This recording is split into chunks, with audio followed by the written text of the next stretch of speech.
Welcome back, everybody. Best Idea Podcast. I'm Stephen Cochran, and this is a follow-up to the episode that we did before when we get it wrong about the missile strike that killed Zamiri Ahmadi and I think 7 kids. Well, they've admitted that this is what happened at this point, and it came out last Friday. The Pentagon spokesperson came out with a formal apology. And I just want to kind of go through this with you because, you know, of the story that led to this. And I mean, they said sorry. What more do you want? The article in the New York Times, written by Eric Schmidt and Helen Cooper. And if you haven't gone to the New York Times website and watched the video that's associated with this story and seen the sort of journalism you do, it's an excellent, actually, example of what journalism should be. And I think a lot of us probably don't understand that job because there's so much, like anything else, there's so much bad journalism that seems worth ignoring. But this was a really excellent investigative piece that actually the government ended up using. It was so good that they had to come out with this statement. But it starts saying, the Pentagon acknowledged on Friday that the last U.S. drone strike before American troops withdrew from Afghanistan was a tragic mistake that killed 10 civilians, including 7 children, after initially saying it had been necessary to prevent an attack on troops. So just about every single thing that they said about this strike before now was completely wrong. And some of it had to be a lie. The level of confidence was definitely not warranted for sure. But every aspect of it, who this guy was, what he was doing that day, who he was with, where he was, what he put in his car, where he parked, why he was there, who was there with him, why were they there, what did they do for a living. Every single piece of it was wrong. The only thing they got right is that he drove a white car. The article goes on, almost everything senior defense officials asserted in the hours and then days and then weeks after August 29th drone strike turned out to be false. And this saying it's false is a very nice way of putting it. Some of this, we'll go through it, but some of this had to be lying. It's only reasonable if it was a lie. The explosives the military claimed were loaded into the trunk of the white Toyota sedan struck by the drone's Hellfire missile were probably water bottles, and a secondary explosion in the courtyard in a densely populated Kabul neighborhood where the attack took place was probably a propane or gas tank, officials said. And that's something that I got incorrect in the last show, I said there was not a secondary explosion at all. But there was a secondary explosion, but it was apparently very small. And if you just go and look, you can watch the video, or you can look at the pictures. If you just go look at the pictures, though, you'll see that there could not have been a second more massive explosion than what blew up that car. On top of that, as a part of the journalism that they did, the New York Times ran this by actual experts. I'm just looking at it as a layperson, and it doesn't look like there was a second bigger explosion to me. And then back that up with what these experts thought. But there was a secondary explosion, but it was probably a propane tank. Senior Defense Department leaders conceded that the driver of the car, Zamiri Ahmadi, a longtime worker for a U.S. aid group, had nothing to do with Islamic State, contrary to what military officials had previously asserted. And I guess a lot of people will tell you that, you don't know what it's like to make decisions in that from the perspective of the people that actually have to make them, and the pressure and the fear and the desire for revenge. Remember, there was an attack on the airport that killed 13 military people just before this, 2-3 days before this. So there's all that going into it, and somebody's got to make a decision. And you don't know what that's like, so you can't judge that person. Yeah, I can judge that decision, for sure. We can get to the person later, but I can definitely judge that decision. And it's difficult to think about a decision made without the person that made it being involved, because they're going to possibly make that same sort of decision again. I'm not saying it's an easy job. I'm just saying you got the wrong person doing it. When you're talking about making these sorts of decisions, I can understand the damned if you do, damned if you don't. You got to have somebody in there that probably leads toward damned if you don't when you're the one shooting missiles. Longtime U.S. aid worker. Where's Kirby? Where's John Kirby? He's the spokesman from the Pentagon who said with such confidence that we hit ISIS facilitators. He just made that word up. When's the last time you heard the word facilitator used? He just throws that out there. We killed a facilitator and an implementer or whatever the hell else he said the last time. Or Mark Milley. He's the one that said it was a righteous strike. He's the chairman of the Joint Chiefs of Staff. That's the group of the most senior uniformed leaders in the country. Marines, Army, Air Force. They have a seat for the Space Force now, too, which is cool. National Guard. They advise the president. They advise the Secretary of Defense. They advise this other group, the National Security Council. He's the chairman of that group. And this is the righteous strike guy. But what's stunning is it's the level of confidence that they came out with. Okay, yeah, these are the quotes from Central Command. U.S. military forces conducted a self-defense unmanned over-the-horizon airstrike. Significant secondary explosions. But these guys, planners, that's what it was. That's what John Kirby called them. These were ISIS planners and facilitators. They lost a planner. They lost a facilitator. This fucking guy.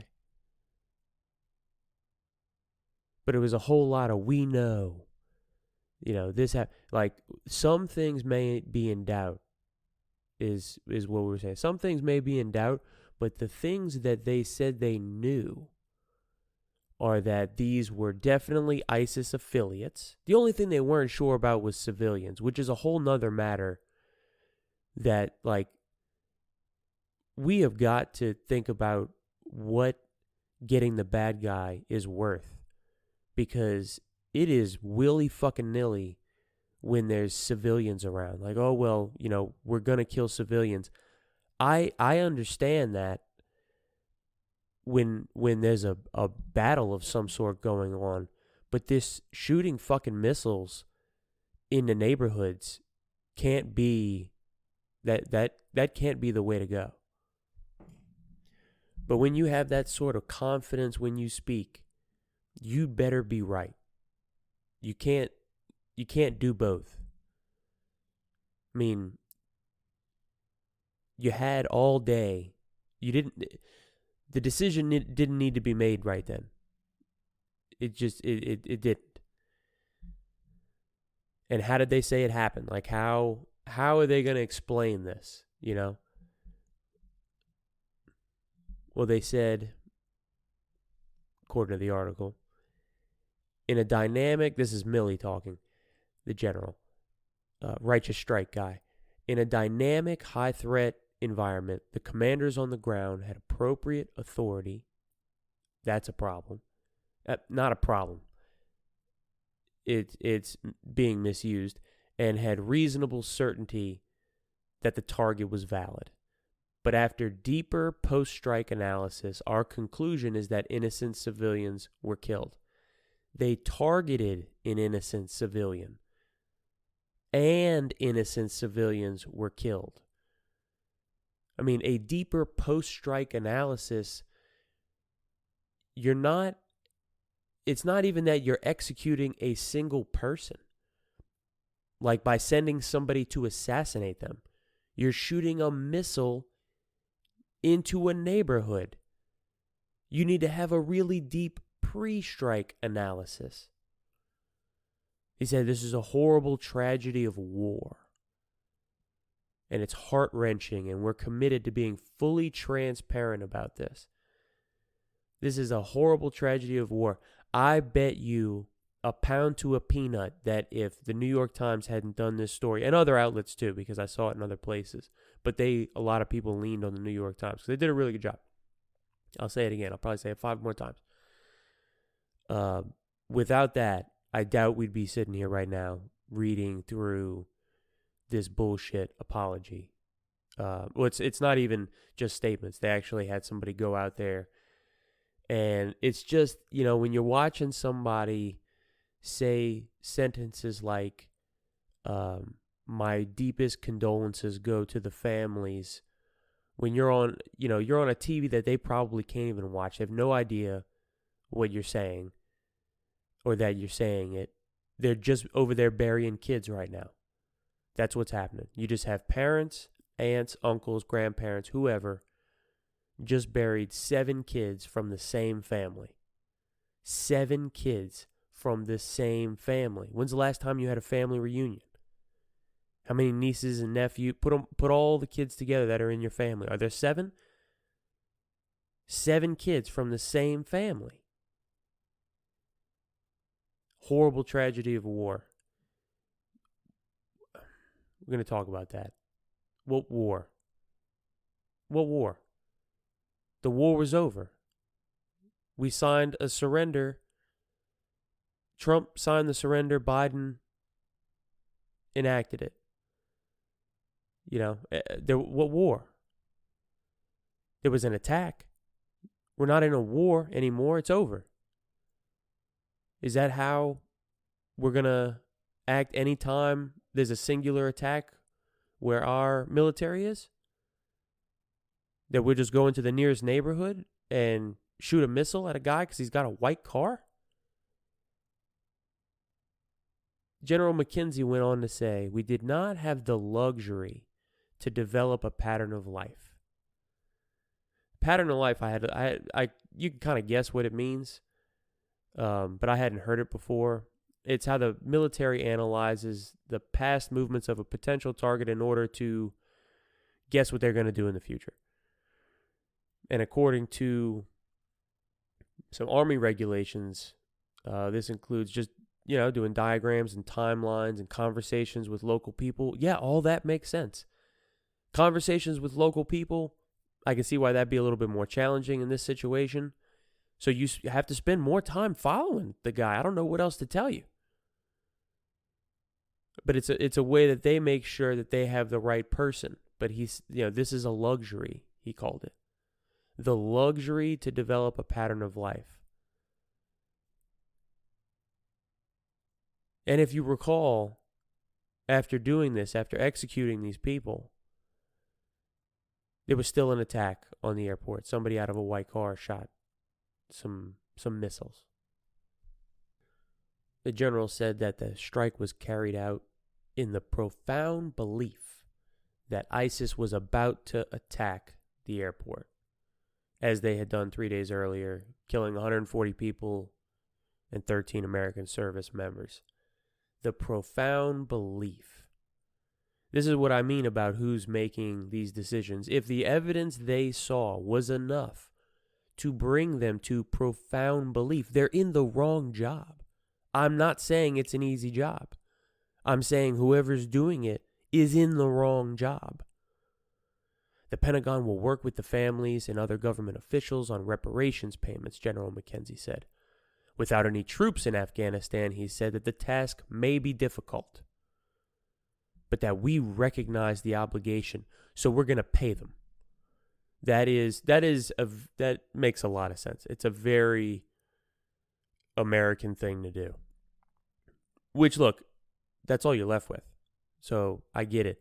How's that gonna work exactly? I mean, cash?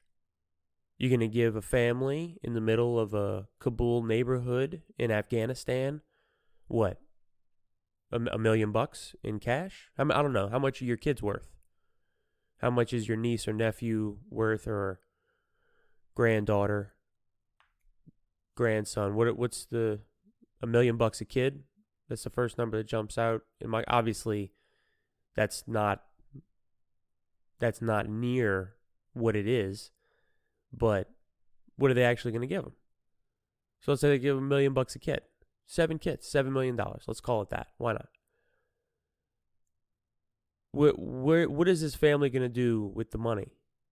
Where are they going to spend it that someone's not going to see it and find out they have it? You going to put it in their bank account? You think they have a bank account? Think they got a debit card? I mean, what else can you do? Offer them a green card? They can come live here? Why the fuck would they want to come live here? I mean, we don't even have a presence in the country to find. I mean, maybe, look, I'm talking a little bit of shit there. Maybe there are people, from other parts of the government, I don't know, that can go talk to these people. But how would you facilitate paying them, fuck $7 million, $700,000? Where are they going to put the money? What are they going to do with it? Near the bottom of the article, civilian deaths from drone strikes have been a recurring problem in the more than 2 decades of fighting in places like Afghanistan and Iraq, and are unlikely to go away. This is something that we don't think about because war is done in a really out of sight, out of mind kind of way now.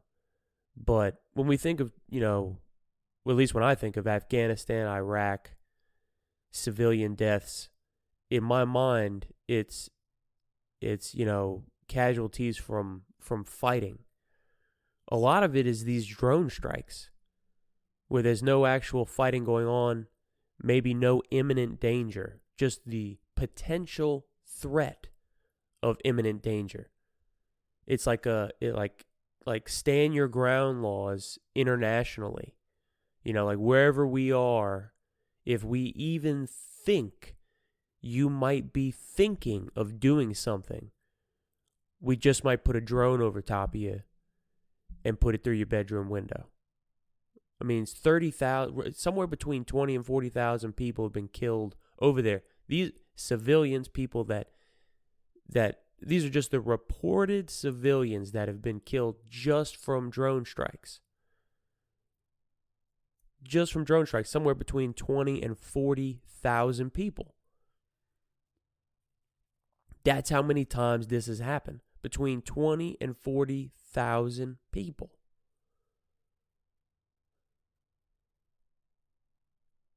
And yeah, it says it right here. Civilian deaths from drone strikes have been a recurring problem in the more than 2 decades of fighting in places like Afghanistan and Iraq, and are unlikely to go away as the administration moves towards officials what they call over-the-horizon operations, where they, this is the drone strikes, because they can do it from 1,000 miles away.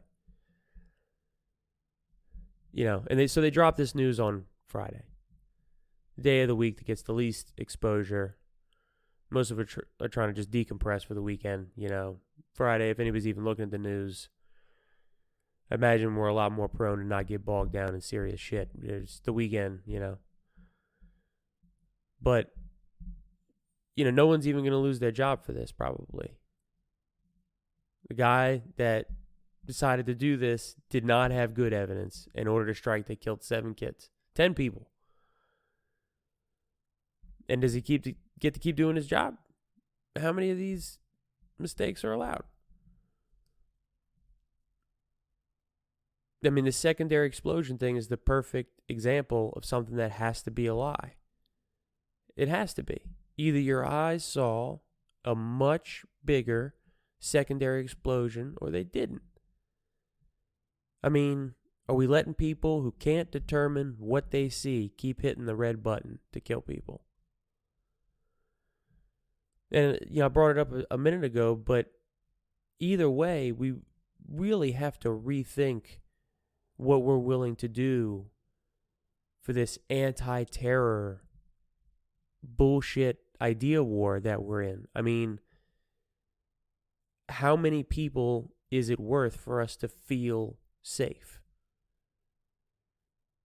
In a country where we've signed an agreement with the acting, call them a government, whatever the Taliban is, and then we just have the threat of another attack, and we go straight into following somebody that has a similar car to what might attack us, and that's all we needed.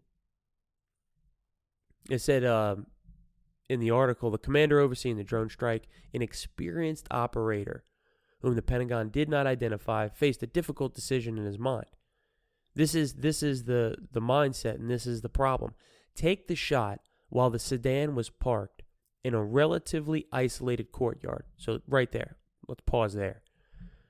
This is the difficulty he faced in his mind. Take the shot while the sedan was parked in a relatively isolated courtyard. This was a driveway. You can go look at the pictures. This was someone's driveway. This wasn't the courtyard. This was right by a home. I mean, not even right by, attached to, next to, wherever your driveway is. It had a wall between it and the neighbors, but it was a driveway. And it goes on, or wait until the sedan drove even closer to the airport. The car was parked when they bombed it. It wasn't in motion. It was parked. People were getting out of it, and kids were getting into it. Apparently, I talked about that last time. Apparently, when Zamiri would get home, his kids would come out and help him park the car. And it goes on. Or wait until the sedan drove even closer to the airport and denser crowds, increasing the risk to civilians. This was a neighborhood.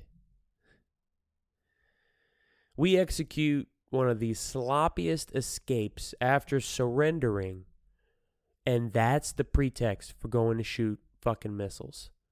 The attack was at the airport. Go fortify the airport. Put your drones in a mile circle around it until all the planes with people are gone. Do whatever you have to do. But shooting missiles into the neighborhood should be last. What do you think the people in that neighborhood think about Americans? I mean, the whole goal of this was to put a stop to extremism, right? That was the initial goal of going after Al-Qaeda, besides just the revenge for 9/11. Understandable revenge for 9/11. We had the war on terror. That's what this is. We're not fighting bin Laden anymore. He's dead. So it's the war on terror and extremism. 30,000 people. That's the mid-range. Could be as much as 40,000. Could be as much as 60,000. This is just these are the agreed numbers. 30,000 people killed by a missile coming out of nowhere. Almost half of those are kids. I mean, all you know is who shot the missile. And that the person that's dead didn't do anything. There's nothing else you could possibly know. On top of the fact that this country isn't even really a country. It's like a collection of tribes, it seems. But it's not like, they're on the internet and keeping up with what's going on in other parts of the world. There's not stable electricity in a lot of these places. It's not like not anybody, but most people over there are in a position to understand the motives of the United States. Well, they're over here for the greater good. None of that information gets there, other than seeing, the American troops and whatever interactions you may have with them. Maybe living in Kabul. I don't know, what. I'm sure life was better when we were there for people, because they definitely are going to be safer overall. But, all they're going to know is who shot the missile. Just imagine being a regular person in that country, not a religious zealot like, we hear about the Taliban and Al-Qaeda and all these groups. Just, a normal human being, not radical in any way. But you want to radicalize somebody? Kill their kid. Take shots at their family, and you will find a radical person. And that might not even lead them to be directly involved in anything, but what it will lead them to do is to become complacent with whoever is going to fight you. Us, the people that shot the missile. It's not always the zealots that are the most dangerous. It's the moderate people that cover for them. Really, the only reason groups like this can exist in certain places, and because they have so much support from the local populations. At the end of the day, if more people don't want you there, they'll revolt and kill you. That's how humans work. We're a species of generally peaceful mammals until some of us grow too violent, and then all the peaceful ones get together, kill the violent ones so that we can be peaceful. That's how we work generally. But if people support you, they're going to let you do your thing as long as you're fighting the right people. The enemy of the enemy is my friend. So it's not that a lot of people in Afghanistan agree with the Taliban. I'm sure it sucks living under the Taliban. And I'm sure the Taliban would like to have complete control over the area and not have Al-Qaeda in there. But Al-Qaeda is going to shoot the missiles at the United States, and the United States has caused all this death and destruction over here. That's all those people are going to know. How many of them do you think are now perfectly fine with whatever happens over here? If there's another, 9/11 type attack or what have you. How many of them are just going to shrug their shoulders because they've got a small cemetery in their neighborhood from us killing civilians because we wanted to go after this ISIS facilitator somewhere, and we didn't take the time and weren't sure, and 2 or 3 kids or 2 or 3 adults, whoever, ended up being near there and were killed as well. I mean, we've got to put ourselves in their shoes and try and understand how these decisions are going to affect what we say we actually want, which is to, stop the idea of civilian attacks. That's what terrorism really is. It's trying to kill the most civilians possible to really rattle, a whole society. And I understand that what the United States military is doing is light years away from. It is the opposite of, it's completely different from what happened on 9/11. I'm not comparing the two. What I'm pointing out is that the people on the receiving end in the other country aren't going to think of it that way. It would be reasonable for them not to think of it that way. They're not going to be putting into perspective, well, I know that my best friend was killed in a missile strike, but it is really sad what happened in America on September 11th. That's not how they're going to think. So it's always important to really just keep the goal in mind. If the goal is to stop extremism, then you have to rethink your actions because you're working against that goal. You've now switched to the short-term goal of just revenge, and we think we've got somebody. You know, people that wouldn't kill anybody, but when they hear about an attack, they think, well, I see why they'd hate him. I see why. I get it. You get enough of those people, and those people tell stories and other people, and then you get whole communities that are okay if there's a terrorist group that's there, you know, planning, plotting, doing whatever. And nobody says a thing, even if we have people there.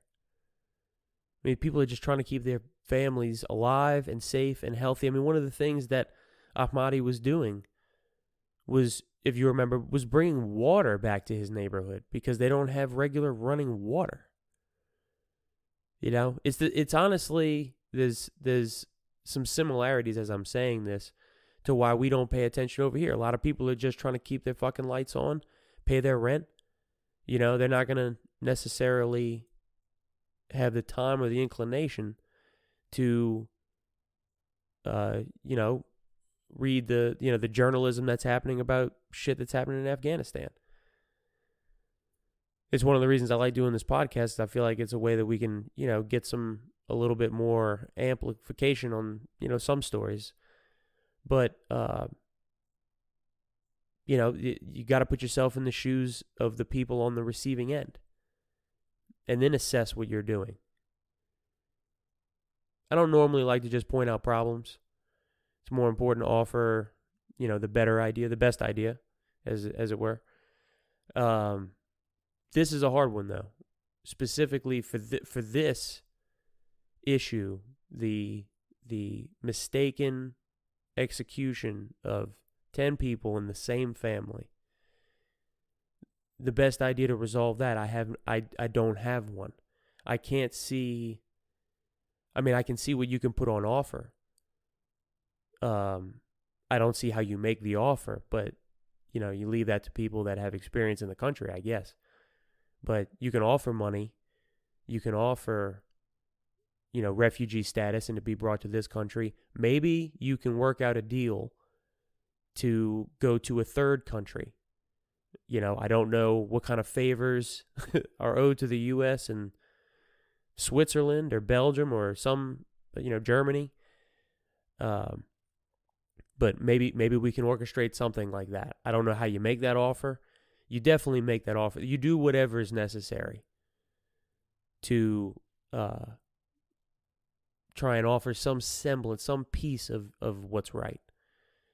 But on the whole, you know, systematic change is really difficult. And this was a systematic failure. You start by firing the person that made the decision. And then you've got to go in and look at all of the required procedure to make this sort of decision. And it's got to take longer. It has to take longer when the threat is not imminent, or change what the definition of imminent is. Because a parked car in a neighborhood a couple of miles away from a place, when you think you heard that a car like that might attack you later, and there's a guy driving it and he put stuff in it and he picked people up and he dropped them off, that can't be enough in the future. It can't be enough.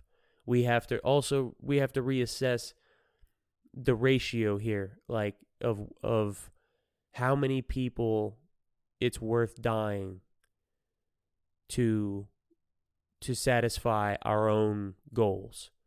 Are our goals correct? I mean, there's a lot to look at in this, and I guess we'll do an episode on that and just run through everything. But